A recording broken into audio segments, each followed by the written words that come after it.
Welcome to Bionic Life. My name is Kevin, and it is a little bit breezy out here and excessively sunny. Not that that's a bad thing.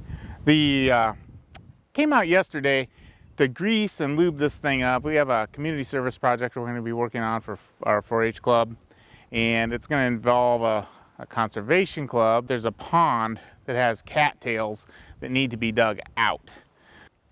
The plan is to just open up some areas where people can cast and fish, and without their lines getting tangled up in the cattails. Planned on getting this all greased up, lubed up, taking it to the club, or preparing for this project. I did a video sometime last year showing how these tires were checked and they needed replaced. Well, there was probably a 3-inch gash and a leaky tube. These were bias tires that were on here that came factory, and they had a tube, but they were leaking pretty bad. I took them to a local tire shop, and he said, well, we can throw a tube in there and you can probably get another 1.5 years or so before, cords start breaking. If you put it under load, running around with this backhoe on the back probably isn't the best thing for those tires either. So I opted for new tires. Now, sourcing new tires right now in this current environment is not the easiest thing. I prefer to purchase domestic, and I was able to get domestic tires for the front. These are 12.4 by 24 rears.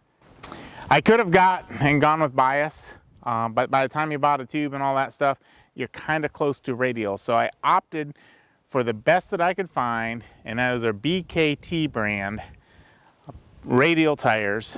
For the price difference, it was probably worth it. And I'm happy with the aggressive tread pattern, and in talking with some of the people that have run these things, they seem to be pretty happy with them too. These wheels have literally never been off this tractor. So we're going to reinstall with blue Loctite Permatex, same thing in my book. Maybe there's a difference, I don't know. Comment below if there is a difference between the Loctite brand and Permatex brand.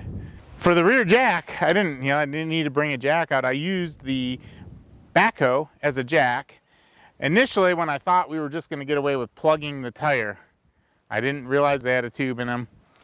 I thought maybe we could get away with just throwing a plug in it. And so we pulled the one side off, we set it up on blocks.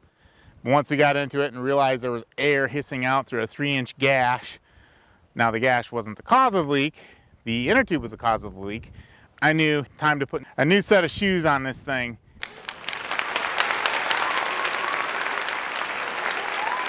So here we have a Carlisle, made in USA front. It's a little guy. It's a 7 by 14 R1. I looked into getting the R14s for this because I will ultimately use it on the yard a little bit. They can't get them right now apparently, or they don't make them for this size. If somebody knows, please leave in the comments if the Goodyear or Titan makes the R14, which is kind of a hybrid tire. I was interested in them, but the guy that I bought the tires from said they don't have them. So once I get some Loctite on these bolts, we're going to do the old shovel under the tire trick. Oh, of course. Got to cut the end.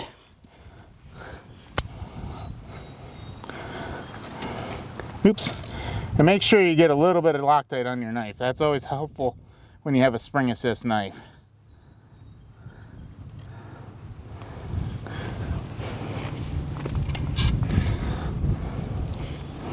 Bending over with a prosthetic that latches. Oops, she comes out fast. We'll get one started, then we'll worry about doing the rest of them. But I'm gonna use a shovel under the tire trick.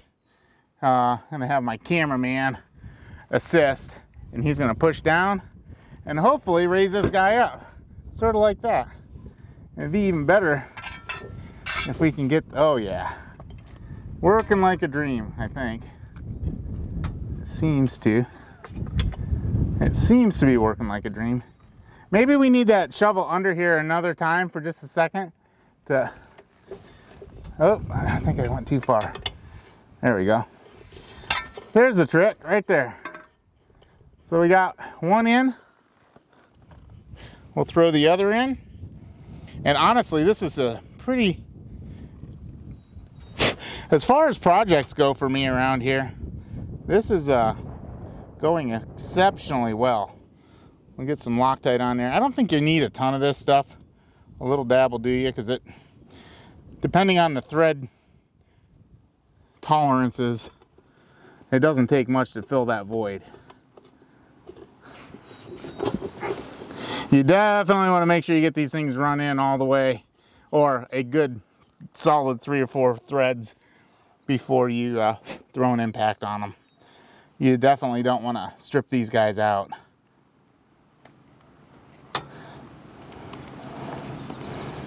Well, hopefully I have enough of this thread locker.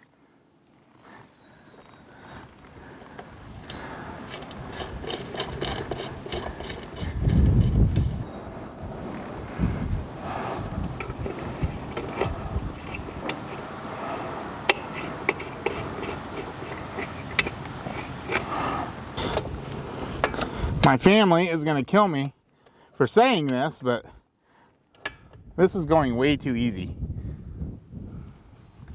I was expecting an 1.5 hour long video on this. I think we can get this done inside of probably 8-10 minutes maybe.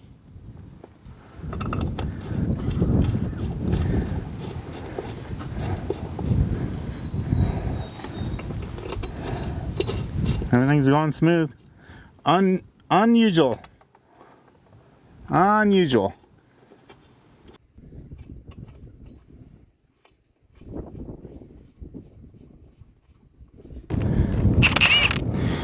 These things are worth their weight in gold, but I'm going to put it on number 2 because you can break stuff with these. I don't know if anybody knows that. This is the Fuel high torque impact wrench, 1/2 inch drive.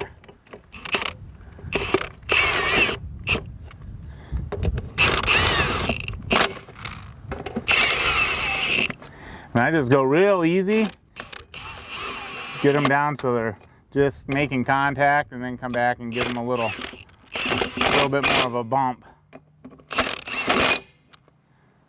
I'm gonna run them in as tight as they'll go with this on the number 2 setting. They broke pretty easy on number 3.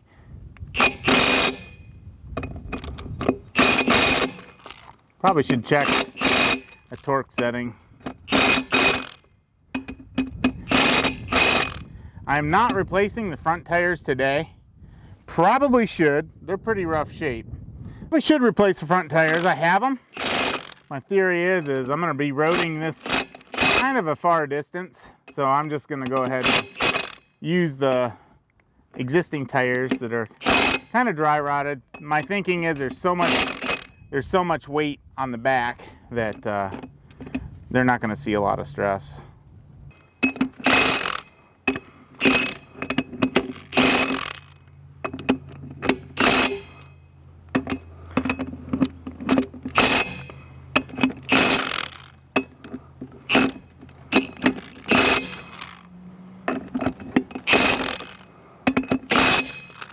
She's still on too.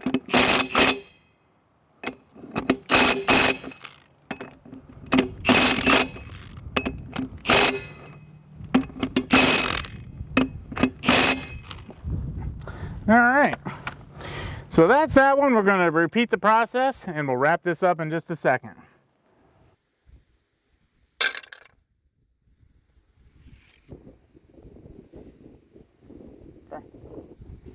Okay.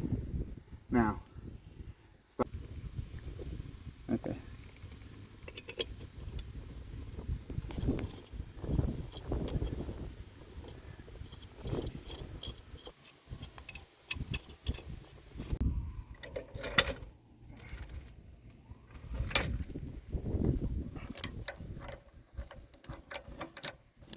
This thing's tight. All that's left is to put this thing back down on its feet. So to do that, we'll start the tractor up, raise the outriggers or stabilizers on the 3-point backhoe, lift the boom, and then I'm bringing the impact socket and ratchet with me, well, with the chase vehicle. We're going to road this to where we have to go.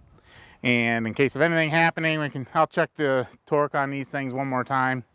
These are radials, and they have them set at 18 PSI. They can go up to 23 PSI.